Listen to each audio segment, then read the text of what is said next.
Yo, today we talk with Daniel Sabouné, filmmaker and director. And one of my favorite aspects of this chat was really delving into the internal battle and internal struggle that we all face as creatives, ways to cope that, more importantly, how to use that to progress in your career and life. Guys, welcome to Dismantle.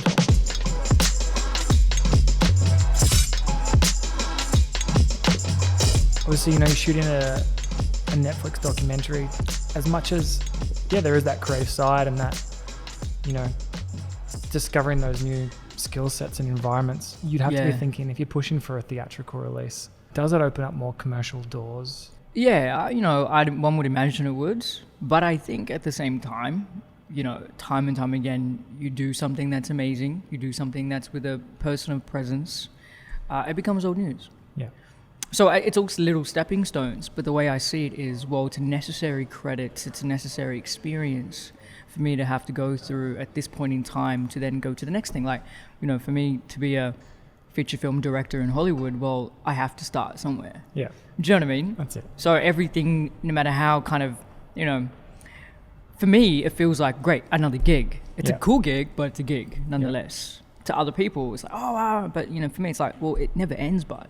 Like, when does it actually end where you realize and go, yeah, I've made it? Well, you don't know. You're never going to know because you always, your own version, your perception of your growth is within you. So I think, it plays a role, but I try not to get hung up on what that all means and expect what that means for my careers in terms of... Yeah, correct. You know what I mean? And I guess you don't want it to... And I don't think you'd be the kind of person that would do it, but you'd be labelled as like the documentary guy. And if there was some sort of credit with it. Yeah, and I don't resonate with that. Yeah. And I think, which is a good thing why I think I remained this cinematographer, DOP on this one, because it's, it's different to my ambitions as a director, as a storyteller. There are still components in it that align with my vision in terms of, I like the way we're shooting it. We're doing it cinematic, kind of like a Creed. You know Creed? Yeah. Creed 2, that kind of cinematography, very much moody, very much trying to extrapolate the emotion. Drama. 100%, because I identify with that. And luckily, so does the director and the producers and all the rest of it. So it was really much, that was what attracted me mainly to the project. Because I think, look, doing a project and having a credit behind it is great, but it only means something when you're able to bring your full potential to it. Absolutely. So I'm glad that was really what I was wanting to achieve from it, because cool, it might go on Netflix or whatever, but if I'm telling everyone, oh yeah, go check out this Netflix documentary, and I was like, really, Dan, is that your work? Like, doesn't look like anything we would have expected from you. But I think that's awesome that, you did go in and try. And I think, what would you suggest? I know that your aspirations are director and feature films and doing that stuff in that area, but you've gone, I'm going to work on this little craft for a little bit. I'm going to work with other directors. I'm going to be a cinematographer. Yeah. Like, how important is it for someone to get good at maybe a little part of that formula? Oh, I can only speak from my own experience and how I've observed others. But for me, I've never felt like I needed to only be one character in my life. And, this whole... Look, when I started, you'd remember, Full HD. Remember when Full HD came out for everyone's consumer use? It was huge, right? So I was in high school when that shit came out. And before that, we were using these stupid little Fuji cameras to capture your vision. Yeah. So I learned what it was like to kind of be kind of everything. Yeah. And it's what I learned from that process was when you have limited access to technologies, like we didn't have access to JVCs that they were using for TV. So if I want to make it look like that movie, using the little camera that I got, how do I do that? And it was that process of trying to make it work. You had what you had to work out. Be resourcureful, right? Figure it out. Totally. And that the way your brain is then wired from that point on, it becomes the foundation to how you handle everything. So now that I'm using a red, it's the same shit, but I don't rely on the red's quality to depict my art. Correct. So going back to your question, I think it's totally important to not just be like, okay, I'm the director. I don't want to touch the camera. I don't want to do anything else. I need to find team members to take all over that for me, whatever. That's great for an aspect, but it's certainly more empowering to know that at the end of the day, you understand how to use the camera. And I think it's not technically, you understand how to composite the mise en scène. You get it. You really get what the mise en scène means when they say, as a director, you need to frame your shots. You need to know what is in your scene. Everything has a reason. If you're designing that shot, now great, this is how it needs to be, but you don't really understand how that translates technically and thematically through the camera's lens, well, then you're really not getting your voice across. Correct. So I think for both cinematography, you know? Like communications, that aspect there, right? Of course. Like you need to be able to communicate with your crew and having that kind of depth. You know, and then being able to translate your language from director language to cinematographer language. And you're only really going to know how to do that is if you know what it's like to be a cinematographer. If you know what it's like to be an editor, you know how to speak the language. You know, and you know, going back to art, like we were speaking about before, this guy, what's his name? Matthew Gillett. Right? Incredible artist, like this big painting behind us. Yeah. His canvas, his paints, his paintbrush, whatever, straight from his mind to the canvas. That's art. It's creating art. And the way I see video production is even though you might play one role as a director, what's wrong with you being able to craft it all from the ground up? It's still an art form. You should want to be a part of all the aspects of filmmaking, not just be precious and be like, well, until you get to the point where you're doing $30 million blockbuster features or you're doing a $4 million feature and you can afford to have, a cine that's totally on the same wavelength as you, then great. Yeah. But for you driving your vision, if directing is what you want to do, doesn't mean you can't touch a camera. Yeah, man.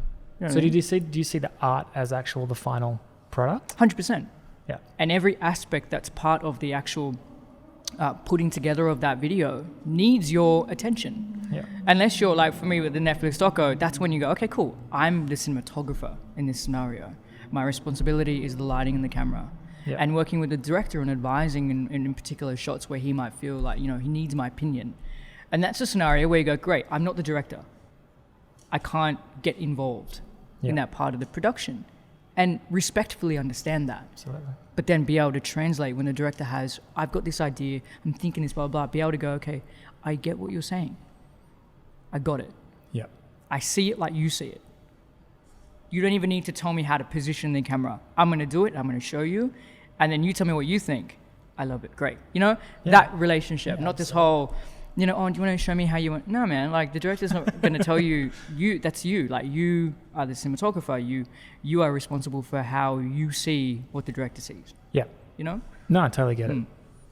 Would you know, is something I was really excited to talk to you about today, is that switch between, you know, doing commercial work as well as then really diving deep into your art. And I think exploring how people either use the commercial work to supplement their art, the advantages of doing that and how maybe the artistic stuff can come back into the commercial work. Yes. And then I think, you know, how we need to be careful of not, you know, if we don't want to, of course, leaning too heavily. And when do people give up on the artistic side and just go, I'm going to get a steady gig and income, that kind of thing. Yeah. Difficult question, that last part, because it is very, you know, I could come across as very biased. Yeah. Given my life circumstance, I've chosen from a very young age what I wanted to do. So I knew. And I understand that a lot of people are still discovering. So I was fortunate enough to really be only good at a portion of something in the industry. So I was like, okay, you know, I've kind of got no choice. I'm not exactly a tradie. You know, my dad runs a, you know, trade company. I'm like, I can't. I'm not a glazer. I can't lift that shit. So I kind of was forced to know from a really early age what I wanted to do. So for me, I started with the artistic aspect of it. It was a hobby. I loved it, but I had the choice of either I keep it a hobby or I turn it into a career. Mm-hmm. And when I started, there was not really a definitive way of, you know, the freelancer aspect was limited to things like events and weddings and things like that. Yep. You know, the odd music video here and there, but a lot of the time, all those bigger gigs were going to production houses. So for you to start out really meant that you had to hustle.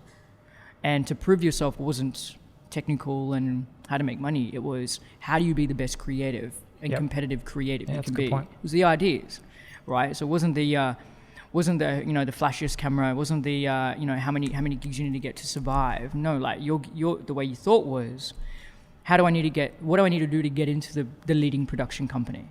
Yep.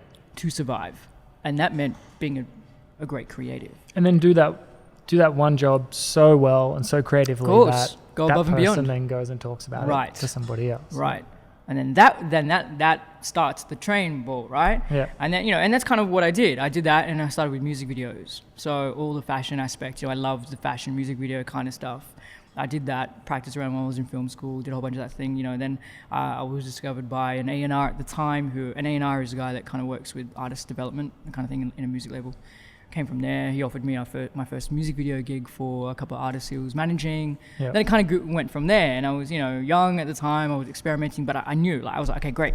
This is an opportunity to learn and be creative. That was my creative route. That was the beginning of my commercial creative balance. Yeah. Because with music videos, you get paid. Yeah. But you pay to be creative. And I love speaking to you once, and you were telling me how you actually learn heaps of that by just not being satisfied with the way particular shooters or directors would do it, and then actually study it quite hard. This didn't come super naturally to you, right? No. What I always loved was, and this goes back to my interest in Hollywood films. I've always loved Hollywood films. Yep. I've always only really ever been exposed to Hollywood films and American music, and from a cultural perspective, I don't know, being exposed to it, got connected to it a lot. So therefore my visual palette, my bar was that. Yeah. My bar was that. And then when I started to I wanted money, the superficial things growing up, you wanted the thing. I'm like, okay, cool, great. How do I not be a starving artist? Yeah. So clearly for me, it was like, okay, well, Hollywood's a $1 billion industry. So it's just clear.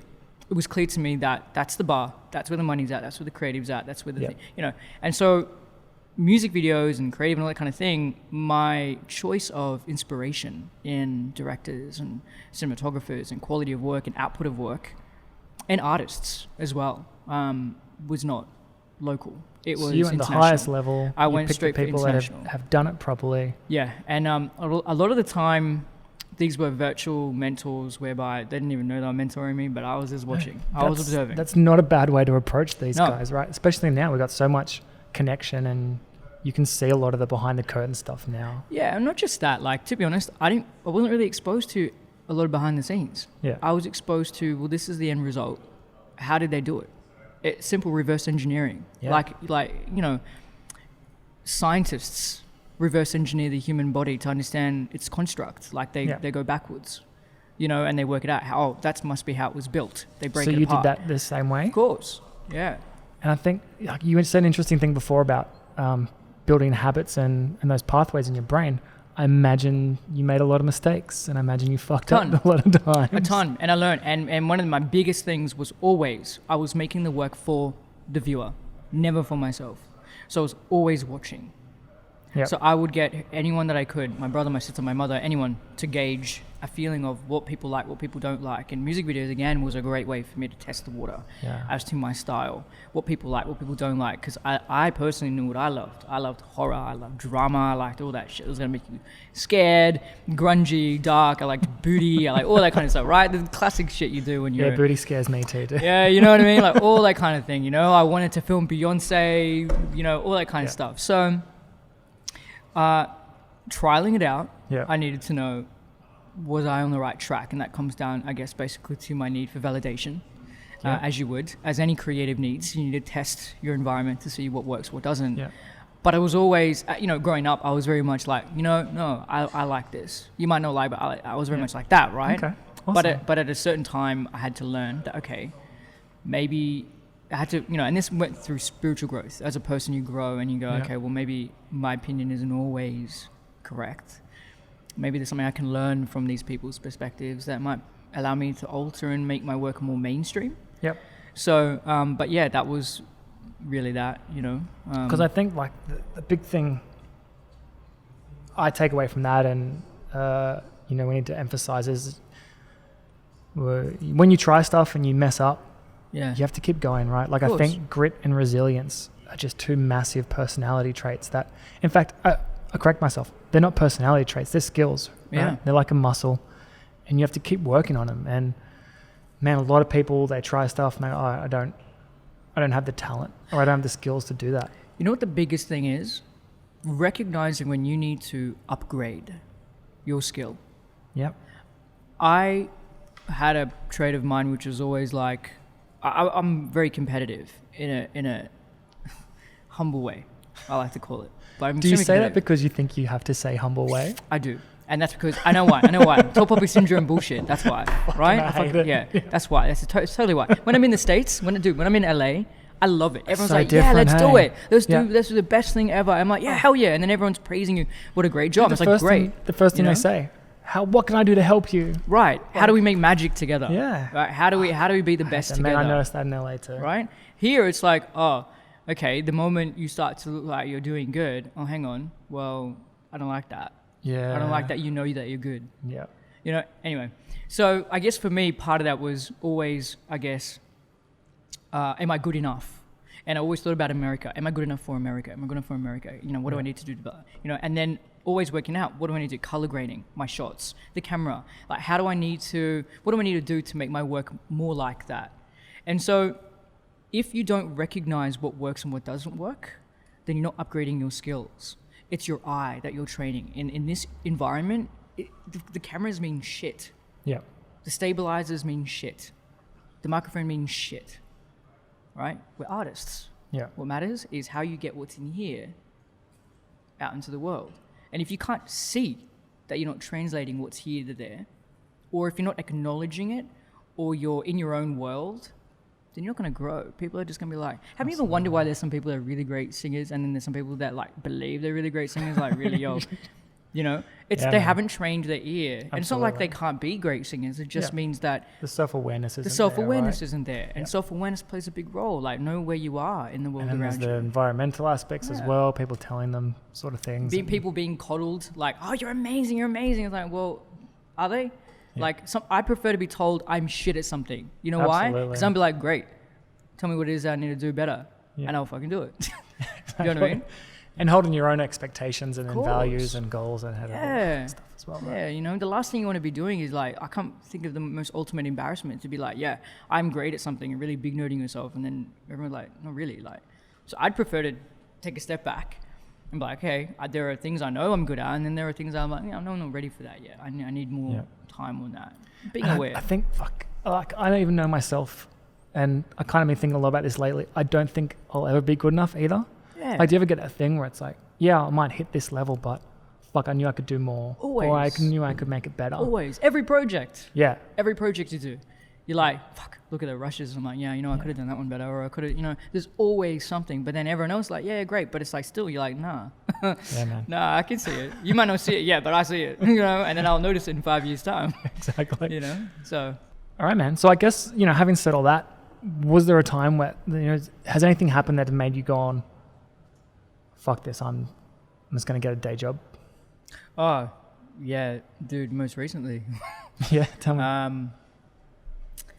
Probably about maybe 3 months ago, for the first time in my life, I'm 27 now, and since up till when I was around 26, I'd always was like, nah, I'm super motivated, super positive, this is what I want to do, this is what I'm meant for, blah, blah, blah, all the rest of it, right? But about 3 to 6 months ago, between that period, there was seriously a point where I was like, you know what? I don't think I'm cut out for this industry. Shit, and my version of that was Hollywood feature films. Yeah. It was that. And I was like, I just don't know if, photographically, my work is there, if visually my work is there. But I was measuring myself in ways that were really irrelevant to what I should be doing. I was caught up in this, I can do this, but I'm not doing that as well as what I believe I should, because I'm testing myself against those people that are full-time. Like, I love fashion photography, right? But I'm comparing myself to Vogue photographers that are literally only doing that. And then I love, other bits and pieces, and I'm comparing people who are only doing that. So they're in it, right? Yeah. But what I was missing was the realignment of, well, what do I really need to be focusing on for what is relevant to me? And it's not photographing models. It's not doing music videos. For me, I identify with storytelling. So it's as a director, as a writer. Yeah. And what got me through that was then remembering that, okay, I haven't yet given it a true go. I've done everything I can to get me to this point now, but now is the time to go, okay, you haven't really given it a crack. Now you need to start thinking about what you're going to do to condense Yeah, sure. your profession. Was that affecting kind of other areas of your life? Yeah, because it obviously affects your motivation. It Yeah. affects your, this is all you know. This is all you've been doing for a long time. You're like, well, what am I going to do now? You feel like, have I been? Funny part was, have I been living this bullshit life? Like, am I in my own head? Have I been this entire time in my head? And everyone's just been bullshitting to me, saying that I'm good, and I'm like, it was that. Got to that point. Yeah. And I was like, I just don't have validation. I don't have, I've never had creative mentors. Mm-hmm. I've had business mentors. Yeah. Never had creative mentors physically. Like I've worked with people that are in business. Yeah. I hear them, they speak to me, I get it, great. But I've never had creative mentors. So it was probably easy for you to go, right. Have I just been bullshitting myself? Of course. Like, is this a lie? Of course. I had no measure. I had no one to actually sit there and say, great, you need to do this, that, the other. It was always me feeling out everything else and just always winging it. Like there was never someone never authoritative body to tell me, no, this is what you kind of need to do. Man, I think that's like kind of like that darkness does hit everybody. Yeah. And I think, it's really important to know that as creatives, man, that stuff, that does come and go. And particularly, because I had a very similar thing not so long ago. In fact, it's probably a massive driver of why we started this, to talk about that kind of stuff and help creatives and along this path. And a lot of those anxieties, like you said, happen when we compare ourselves to others. Of course. And that comparison, whether that is, in fact, not even other people, but people that are longer ahead in their journey, people that are in different circumstances that we have no idea about realistically. Yeah. But even ourselves, like, we might, I find it too, I get dark when I go, okay, I might compare myself to who I was 2 years ago, 4 years ago, 10 years ago and go, okay, yeah, I may have changed a little bit, but have I really changed inside or in my mind? And I obviously have, but thinking, comparing myself to my goals and where I want to be as well and how far it feels, I'm becoming aware of that. That causes anxiety and depression and that darkness. So, and feeling like you've gone off track a bit, feeling like maybe you've sold out. Yeah. Feeling like you've sold out. And I think that that self-awareness is super important because I think that stuff happens when you're not in line with your soul and you're not congruent with who you believe you are deep inside. Of course. And I think, for me, it was sort of some of the commercial work that we were doing and not feeling like I was having an impact on people's lives. Yeah. And man, as soon as you start taking that step towards that realignment, like with you and where you want to be with stuff, that anxiety and depression get a little bit easier or starts to go away, right? Well, for me, luckily, it was kind of quick. And I can only put that down to the immense amount of work I put into myself for growth. So I'm very spiritual, which I'm sure you are, right? Yeah, man. And you feel intuitively your surroundings, and it's kind of like your compass, man. Like, you haven't got someone in your ear telling you what you do. Yeah. You kind of just got this vibe, this feeling. So you're following that shit. And it's really important for me to build my own internal growth because you are your backbone. Absolutely. So when you hit dips, you're always going to hit dips. It's how quickly you bounce back up. Yeah. And so the biggest dip of my entire life, career, everything, I got to the point of saying, you know what, I'm not doing this now. I'm not doing it anymore. And for about a couple of days, I sat in that gritty element, right? And then at some point, I'm like, you know what, the fuck? Who the fuck are you? What the hell? Wake the hell up. Like, what is this shit? Yeah, man. You know what I mean? No. And then it started to come back up from there. And it was like this whole, hold on a second. Like, you know better than this. Your entire life has been based around, always feeling engaging the environment around you. So if you've been misreading that shit, well, then you're off your rocker. Like, you must be insane. Because, so my innate depth of self-love, I guess, not in an arrogant way, but the self-love, the kind of love where you have to have trust in who you are as a being and know that you are the way you are meant to be, right? That is what got me back up, because I'm like, well, surely all these things wouldn't have happened for no reason. Absolutely. So and they probably built your ability to get back up. And then you realize that, and actually it has teaches you a lot. It taught me resilience. And every time I feel like I'm getting stuck, or a challenge is too hard. You know, maybe I'm working with a team, a group of people. I'm like, they don't align with my energies. They're arrogant. They look down at me. They talk down, whatever it might be. I have to remember that if I want to direct feature films in the future on big budgets with 300 people on set and they're all waiting on my vision, what kind of person do I have to be to get there? Because I can't do that now. I don't think I've learned enough life experience yet to be able to handle that kind of pressure. Yeah. But all this stuff's happening for me to acknowledge it and learn it. Absolutely. You know, the universe is hearing what I'm saying and going, well, good, if you want to be there, well, how the hell do you think you're going to get there? Dude, it's absolutely, shit? Yeah, the universe is totally giving you that shit, right? Yeah. Like it's happening for you. Happens for a reason. So you're building up that skill and that thing where that's a little piece of what you need to be down that track. That's right. And it reflects in your work as well. When you go out, you know, you feel a certain way, then you want to do a kind of like, recently I did a project for a label called Lords. And they tested me with a really interesting concept, which was quite controversial. Cool. So me, I'm like, great, yeah, because I'm feeling it. Like, I feel like I need to, you know, hit the man in the throat. You know what I mean? So I did it, and I was like, part of me was like, well, I don't know, like, you know, the whole, is it on my brand? Is it off brand? Blah blah blah, all that kind of shit. Then I thought, you know what, screw it, just put it out there. People are going to think what they're going to think, but what am I learning out of that? I'm learning resilience. Because again, you have a responsibility as a creative to trust your own fucking intuition. Yeah. What kind of creative can you be if you're in conformity constantly? Yeah. You know? And part of that is the reason why I like international production, because I know that they do push their envelope a little bit, but at the same time, why can't we have that here? Yeah. Why can't we build a generation of people that are like, you know, yeah, we recognize that quality, we see it, but the culture the dynamic of our culture needs to shift. Like we can't be so suppressing of people's creative expression. Do you think that's what the problem is here? 100%. Yeah. 100%. And it doesn't stem from, I don't think the majority of people feel like that. Yeah. It's the minimal amount of people that are controlling the types of work that is shown. Yeah. So there's still like masses. A gatekeeper, for example. And you know, if people you know when you know, right? So what are people going to know about what kind of creatives are out in our country if they're not being shown? Yeah. How do they know that we're not capable of creating productions and stories and everything that are just as engaging and theatrically successful as American films if we're not showing them that we can do that here? And it stops at the people that are funding or the decision makers of those concepts. And which, for the most part, as we all know, even in a business on a small level, is marketing. You know, understanding the audience and going, well, are we willing to take a risk to educate our market on this type of creativity? If, you know, the risk is they might turn around and go, we don't want it, throw it up in the air. Well, how do you know? Yeah. How are you going to know if you don't start to change people's perception? Yeah. You know?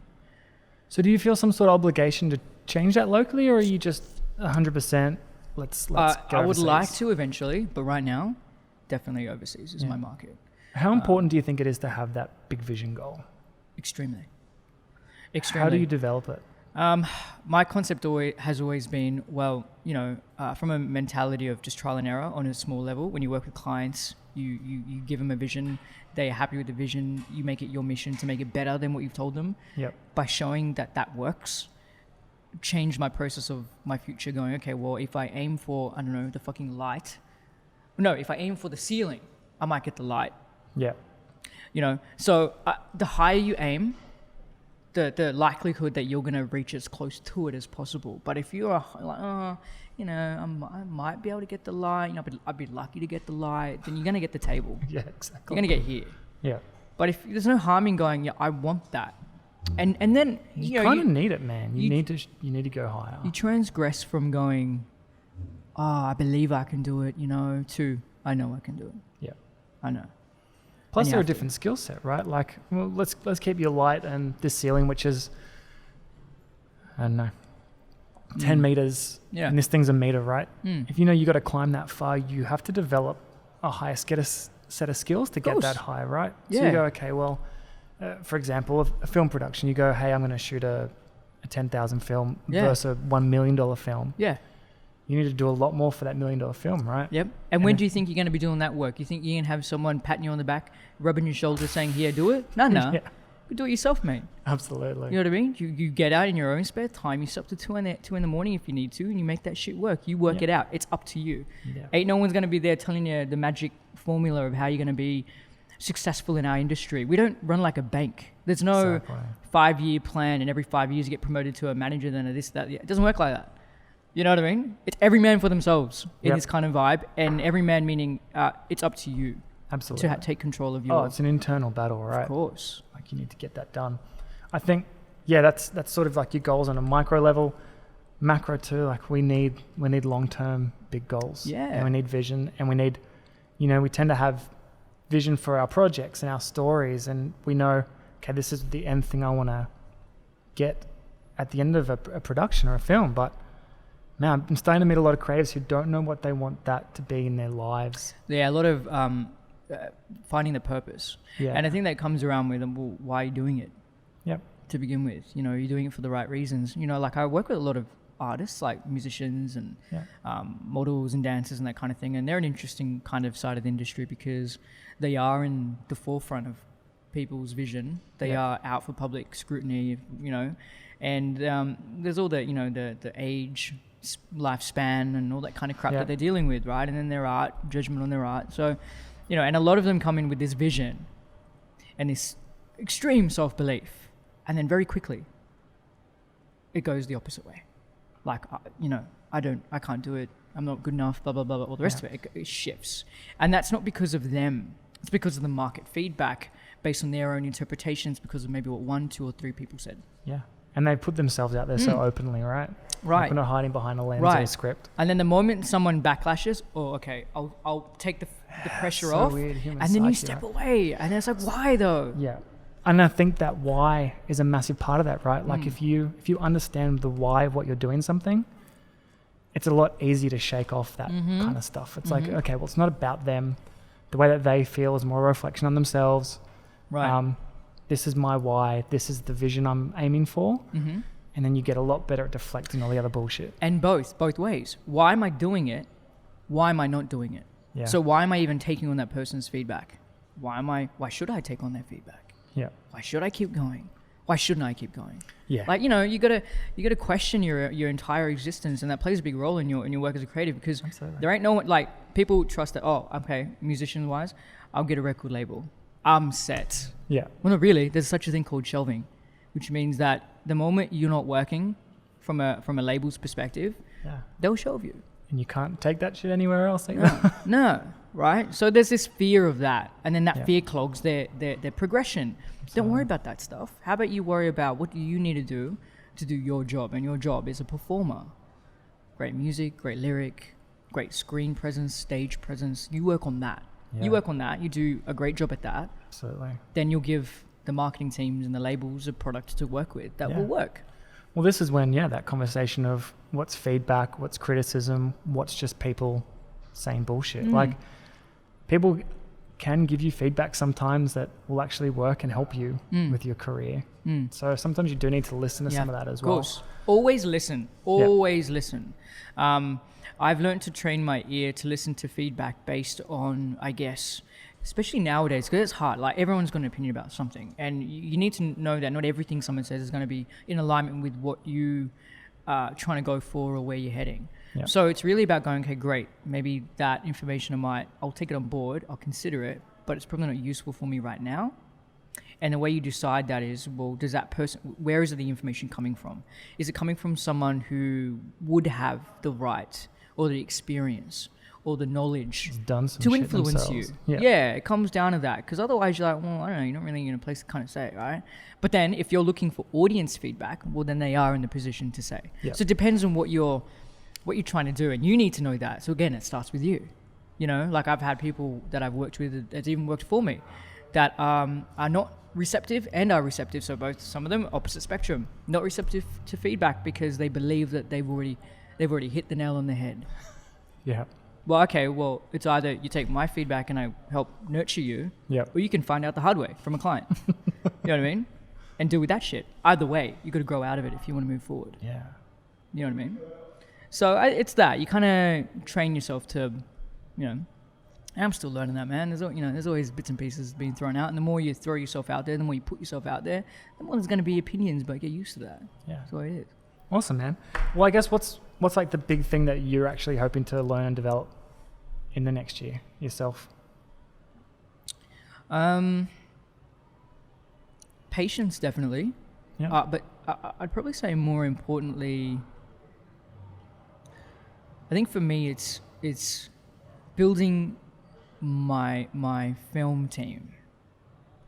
I think I've got to a point now where I'm ready to start working with creatives who have gone on a similar journey to myself. Great. Who are within their own role, cinematographer, editor, whatever, and they own it. And just like I would be able to own my own kind of thing and then mold that. And so for me, in order to progress to the next level, I can't be doing everything. I need to make sure that I'm building a brand for myself and an identity that is within the field that I need to be in the future. Yep. So yeah, for me, that's my important thing, and being able to, find the right people, nurture the right people, build the right team, that kind of thing. Great. You need that. Eventually, it has to happen. Yeah, man. So, and look, I'm going to wrap all this up really nicely because I think what you just said relates to everything else. As creatives and as people, you need to have a goal and a vision of where you're going to go. Yeah. And then you have to deconstruct that. Because like you said, reverse engineer. You've got a plan of where you want to be, the kind of work that you want to do, and now you're self-aware enough to go, I need different skill sets. Yeah. I need people and relationships. You're building up that team that's going to get you that vision, right? So yeah, as much as sometimes we go, I don't really know what to do with my life. Am I on the right path?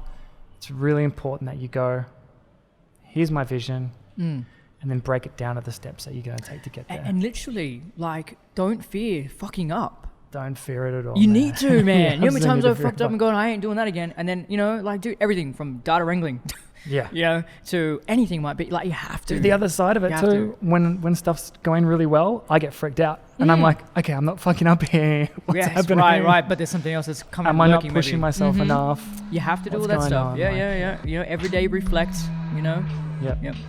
Done. Killer. Daniel, thank you so much, man. Yeah, that's been pleasure, awesome. Thank you. Thank you so much for listening to this week's episode. We're trying to evolve a community here to share ideas and experiences to help each other learn, grow, and support each other as one. To help this movement, you can do two things right now. Send this to someone who you think needs to hear it, write us a review, and share it across your socials. And secondly, most importantly, go out there right now and be the best version of yourself that you can be. Be the change you want to see in the industry. You have the power to succeed and lift people up with your art, your words, and your soul. It will take hard work, but be that warrior badass that the world needs more of. Go out there and chase your true potential.